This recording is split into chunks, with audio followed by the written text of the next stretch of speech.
మాధవి గారు.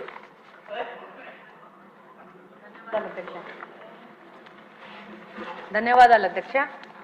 అధ్యక్ష, గతంలో మనం చూసేవాళ్ళం సంఘ విద్రోహ శక్తులు అంటే ఏదో బయటి దేశాల నుంచి వచ్చి ఇక్కడ టెర్రరిస్ట్ యాక్టివిటీస్ చేసి ఇక్కడ యొక్క శాంతియుత వాతావరణాన్ని మన భారతదేశం వాతావరణాన్ని డిస్టర్బ్ చేయడానికి చేసే వాళ్ళని తీవ్రవాదులు అనేవాళ్ళము, సంఘ విద్రోహ శక్తులు అనేవాళ్ళము. కానీ 2019వ సంవత్సరం నుంచి దీని అర్థం మారిపోయింది. గత పాలకులు గాంజా అనే మత్తు పదార్థాన్ని రాష్ట్రం మొత్తం తీసుకొచ్చి ప్రజల మీద దాడులు అనేది పెరిగిపోయాయి. ఈ గాంజా సేవించిన వాళ్ళు సామాన్య ప్రజల మీద దాడులు చేయడము, వాళ్ళని ఇబ్బందులు గురి చేయడం జరుగుతూ ఉంది. అధ్యక్ష, ఒకప్పుడు గాంజా అనేది పెద్ద పెద్ద నగరాలకి, పెద్ద పెద్ద సిటీస్కి మాత్రమే పరిమితమయ్యేది ఉంది. ఆ సిటీస్లోనే పబ్బులలో, రెస్టారెంట్లో అవైలబుల్ ఉంది. ఇప్పుడు గాంజా అనేది చిన్న మండల స్థాయికి, గ్రామ స్థాయికి చేరుకోవడం జరిగింది. ఇప్పుడు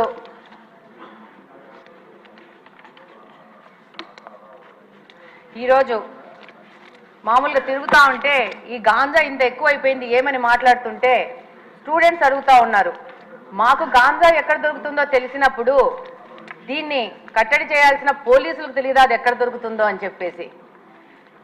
ఎంతోమంది స్టూడెంట్స్ కలిసినప్పుడు ఎలక్షన్ క్యాంపెయినింగ్లో ప్రశ్నించడం జరిగింది. అలాగనే అధ్యక్ష, ఎన్నికల ముందు కానీ ఇప్పుడు ఎన్నికల తర్వాత కానీ ఈరోజు గ్రీవెన్సెస్ కోసం మన దగ్గరకు వచ్చిన దాంట్లో దాదాపు 30-40% ఈ గాంజా మీద ఎఫెక్ట్ అయిన వాళ్లే వస్తూ ఉన్నారు. ఎలాంటి సమస్యలు అంటే మనకు సభ దృష్టికి తీసుకొస్తే ఇది ఒక తమాషా వ్యవహారం ఉంటుంది.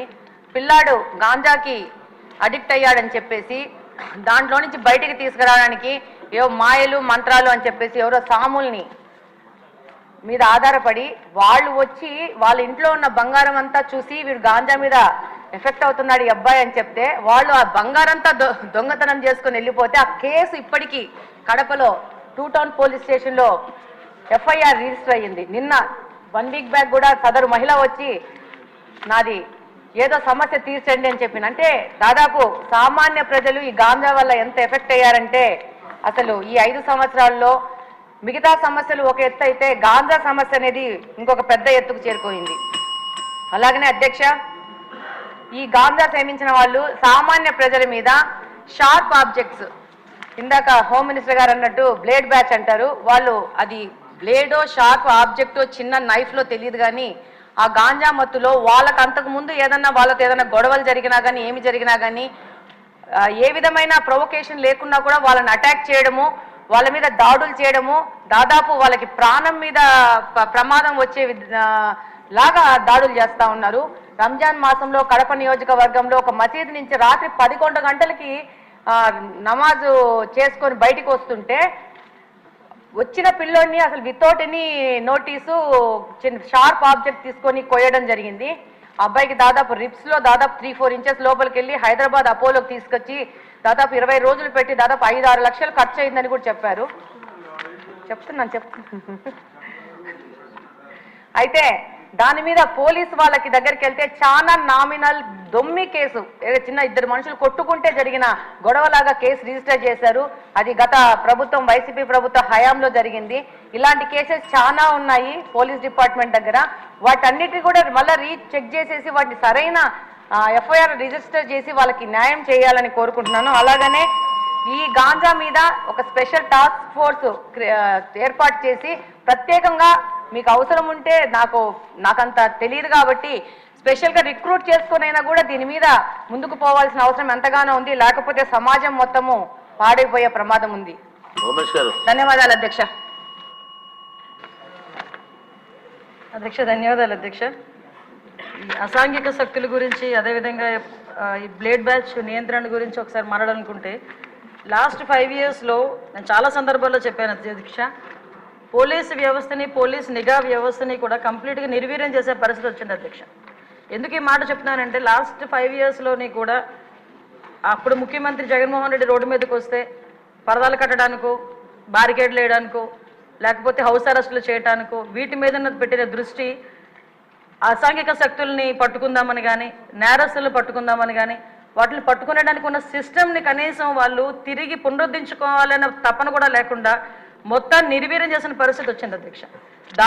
దాని పర్యవేక్షణలో భాగంగానే ఈ 5 సంవత్సరాల్లోని కూడా ఇంచుమించుగా మనం ఒకసారి కంపేర్ చేసుకుంటే బిఫోర్ 2014 మనకి టోటల్ కేసెస్ ఈ బ్లేడ్ బ్యాచ్కి సంబంధించి ఈస్ట్ గోదావరిలోనే ఒక ఈస్ట్ గోదావరిలో చూసుకుంటే 133 ఉంటే 2014-19 అదేవిధంగా 2000 కంపారిజన్ 2014-19కి ఒక 400 ఉన్నాయి అధ్యక్ష. 2019-24లో ఒకసారి మనం చూసుకుంటే అధ్యక్ష దగ్గర కేసెస్ అవన్నీ కూడా దగ్గర డబుల్ అయిన పరిస్థితి అధ్యక్ష. వీళ్ళ మీద ఎన్ని పీడీ యాక్ట్లు పెట్టినా ఒక ఈస్ట్ గోదావరిలోనే ఇంచుమించుగా 500 వరకు కేసెస్ నమోదు బ్లేడ్ బ్యాచ్ని ఐడెంటిఫికేషన్ చేయడం అధ్యక్ష. వీళ్ళే కాకుండా మనకి రాజమండ్రి అదేవిధంగా ఎన్టీఆర్ డిస్ట్రిక్ట్లోనే ఎక్కువ ఈ బ్లేడ్ బ్యాచ్ అనేది ఎక్కువగా ఐడెంటిఫికేషన్ అయి ఉంటుంది. వాళ్ళు ఇంచుమించుగా దగ్గర రెండు కలిపి ఈ మొన్న 2019-24లో దగ్గర 825 మందిని ఐడెంటిఫికేషన్ చేయడం జరిగింది అధ్యక్ష. ఐడెంటిఫై చేయడం ఒక ఎత్తు అయితే వీళ్ళు నియంత్రించే సిస్టమ్ అయితే పోలీస్ డిపార్ట్మెంట్లో లాస్ట్ 5 సంవత్సరాలు లేదు అధ్యక్ష. ఎందుకు ఈ మాట చెప్తున్నానంటే దగ్గర 15,000 సీసీ కెమెరాలు 2014-19 వరకు టీడీపీ హయాంలో పెడితే ఒక్క సీసీ కెమెరాని పెట్టకపోవడం సరికదా, ఉన్న సీసీ కెమెరాలను కూడా పునరుద్ధరించుకోకపోవడం అనేది నిజంగా ఒక సిగ్గుచేడు అధ్యక్ష. ఎందుకంటే ఎక్కడికి అంటే మీలాంటి వాళ్ళు పెట్టేటప్పుడు సీసీ కెమెరాలు బాగా పనిచేస్తాయి సార్. అప్పుడు తీసేసి వీడియో తీశారు కదా సార్ మిమ్మల్ని చూపించడానికి, డైరెక్ట్ వీడియోలో చూపించుకున్నారు. విషయం ఏంటంటే సీసీ కెమెరాలు తీసేయడం, సీసీ కెమెరాలు పునరుద్ధరించుకోకపోవడం ఒక ఎత్తు అయితే కనీసం మనం ఒక క్రిమినల్ని పట్టుకున్న తర్వాత అతని క్రిమినల్ బ్యాక్గ్రౌండ్ మనం చెక్ చేయడానికి automated finger print identification system అని చెప్పి అది కూడా చంద్రబాబు నాయుడు గారి హయాంలో మనం పెట్టడం జరిగింది. దాన్ని కూడా డబ్బులు కట్టగా దాన్ని కూడా కంప్లీట్గా నిర్వీర్యం చేసిన పరిస్థితి అధ్యక్ష. అవే కాకుండా మనకి ఇంతకు ముందు ఏదైనా ఈ బ్లేడ్ బ్యాచ్ కానీ ఎవరైనా అసాంఘిక శక్తులు ఎక్కడైనా ఊర్లను వెళితే ఆ హౌసెస్ దగ్గర కూడా మానిటరింగ్ చేసేవాళ్ళం అధ్యక్ష. ఇంచుమించుగా వాటికి సంబంధించి LHMS అని చెప్పి దాని ద్వారా కూడా లాక్డ్ హౌసెస్ ఏదైతే ఉందో అక్కడ కూడా మానిటరింగ్ ఏర్పాటు చేసి అక్కడ సీసీ క్యామ్స్ ఏర్పాటు చేసుకుని వాళ్ళు వచ్చేటంత వరకు భద్రత కల్పించడం, అంటే మామూలు మైన్యూర్ లెవెల్ వరకు కూడా పోలీసింగ్ వెళ్ళి వాళ్ళు భద్రత కల్పించే పరిస్థితులు లాస్ట్ గవర్నమెంట్లో ఉండేది.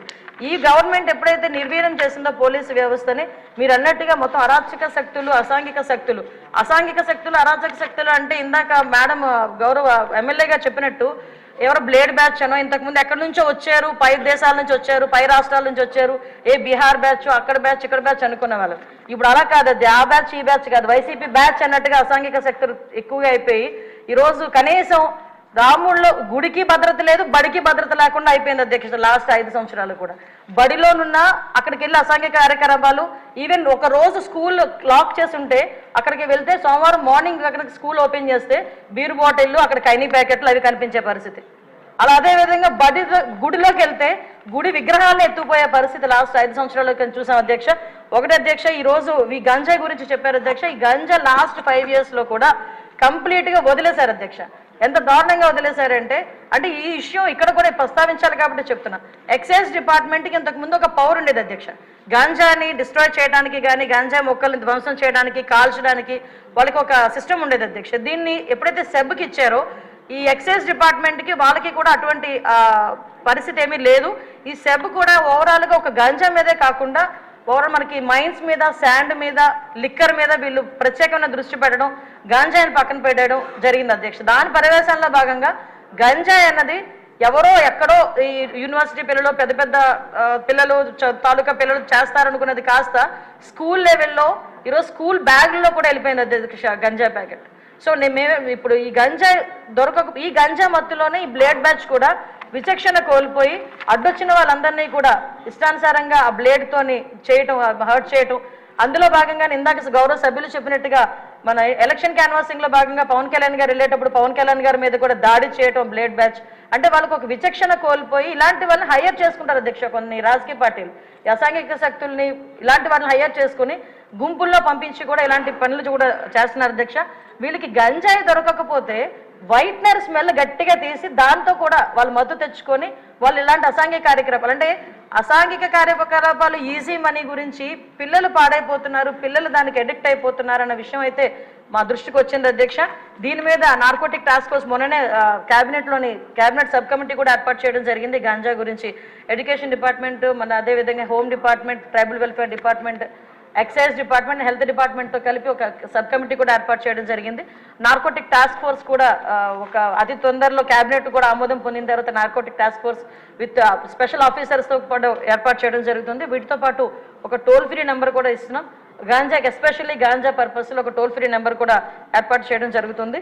సో ఇవన్నీ ఒక ఎత్తు అయితే అధ్యక్ష, ఈరోజు నేను మళ్ళీ చెప్తున్నాను అధ్యక్ష, ఈ సీసీ క్యామ్స్ని పునరుద్ధరించుకొని ఏదైతే టెక్నాలజీని యూజ్ చేసుకొని రాబోయే కాలంలో ఎట్టి పరిస్థితుల్లోని అసాంఘిక కార్యక్రమాలు చేయడానికి ఆలోచన కూడా రాకుండా చేయడానికి ఒక ఉక్కుపాదం మోపడానికి పోలీసు వ్యవస్థ, హోంశాఖ కూడా సిద్ధంగా ఉందని, దానికి గౌరవ చంద్రబాబు నాయుడు గారు కానీ పవన్ కళ్యాణ్ గారు కానీ అందరూ కూడా మాకు సహకరిస్తున్నారని చెప్తూ సెలవు తీసుకుంటున్నాను అధ్యక్ష. క్వశ్చన్ నెంబర్ 27 ఎడ్యుకేషన్ మినిస్టర్ గారు.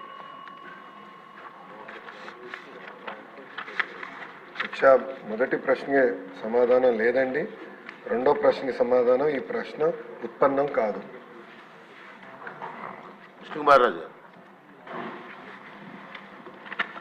అధ్యక్ష నమస్కారాలు అధ్యక్ష. నేను అడిగిన క్వశ్చన్ అధ్యక్ష, విశాఖపట్నం పాలిటెక్నిక్ కాలేజీలో సరిపడి మరుగుదొడ్లు ఉన్నాయా లేదా అనేది అడిగాము అధ్యక్ష. ఎందుకంటే అధ్యక్ష దానికి రిప్లై గౌరవ మంత్రివర్యులు అన్నీ ఉన్నాయన్నట్టు ఇచ్చారు అధ్యక్ష. రెండోది ఏదైనా సౌకర్యాలు కల్పిస్తారా అంటే ఈ ప్రశ్నే ఉత్పన్నం కాదంటున్నారు అధ్యక్ష. అంటే గౌరవ మంత్రివర్యులు నేనేమి వ్యక్తిగతంగా ఏమంటలేదు అధ్యక్ష, కానీ జరిగిన విషయము అంతకుముందు ఈ పాలిటెక్నిక్ కాలేజ్ కూడా నార్త్ నియోజకవర్గంలో ఉంది అధ్యక్ష. దుర్మార్గపు ప్రభుత్వం ఇదివరకు ప్రభుత్వం. ఈ మాట అన్నందుకే నా పైన కేసు పెట్టి ఇప్పుడు నేను బెయిల్ పైన ఉన్నాను అధ్యక్ష. ఈ ఒక్క మాటే అన్నాను అంతే, దానికి నన్ను అరెస్టు, బెయిల్ మీద ఉన్నాను అధ్యక్ష. ఈ ప్రభుత్వం అంతకుముందు ఉన్న ప్రభుత్వం అధ్యక్ష వైఎస్ఆర్సీపీ ప్రభుత్వము మా పాలిటెక్నిక్ కాలేజీని తాకట్టు పెట్టిస్తారు, ఎంఆర్ఓ ఆఫీస్ని తాకట్టు పెట్టిస్తారు, రైతు బజార్ని తాకట్టు పెట్టిస్తారు, అట్లాగే ఆర్ఎండ్బి క్వార్టర్స్ని తాకట్టు పెట్టిస్తారు, ఎంఆర్ఓ గారు ఆఫీస్ని తాకట్టు పెట్టిస్తారు అధ్యక్ష. ఇవన్నీ నార్త్ నియోజకవర్గంలో ఉన్నాయి. లేని చాలా తాకట్టు పెట్టారు. ఈ పాలిటెక్నిక్ కాలేజ్ కూడా పాత ప్రభుత్వం విక్టిమ్ అధ్యక్ష. తర్వాత ఈ క్వశ్చన్కి వచ్చేటప్పటికి అధ్యక్ష, ఈ పాలిటెక్నిక్ కాలేజ్ చాలా ప్రఖ్యాతిగా ఉన్న పాలిటెక్నిక్ కాలేజ్. ఇది 1956లోనే ఇది స్థాపితం అయింది అధ్యక్ష. మన్ని చాలా కోర్సెస్ ఉన్నాయి, diploma mechanical engineering, civil, electrical, అట్లాగే మెటలర్జికల్, ఫార్మసీ. దీని ఏరియా కూడా చాలా పెద్ద ఏరియా అధ్యక్ష, సుమారు 23 ఎకరాల 38 సెంట్లు అధ్యక్ష. తర్వాత దురదృష్టం ఏంటంటే నేను అడిగిన దానికి టాయిలెట్స్ అన్నీ ఉన్నాయని చెప్పారు అధ్యక్ష.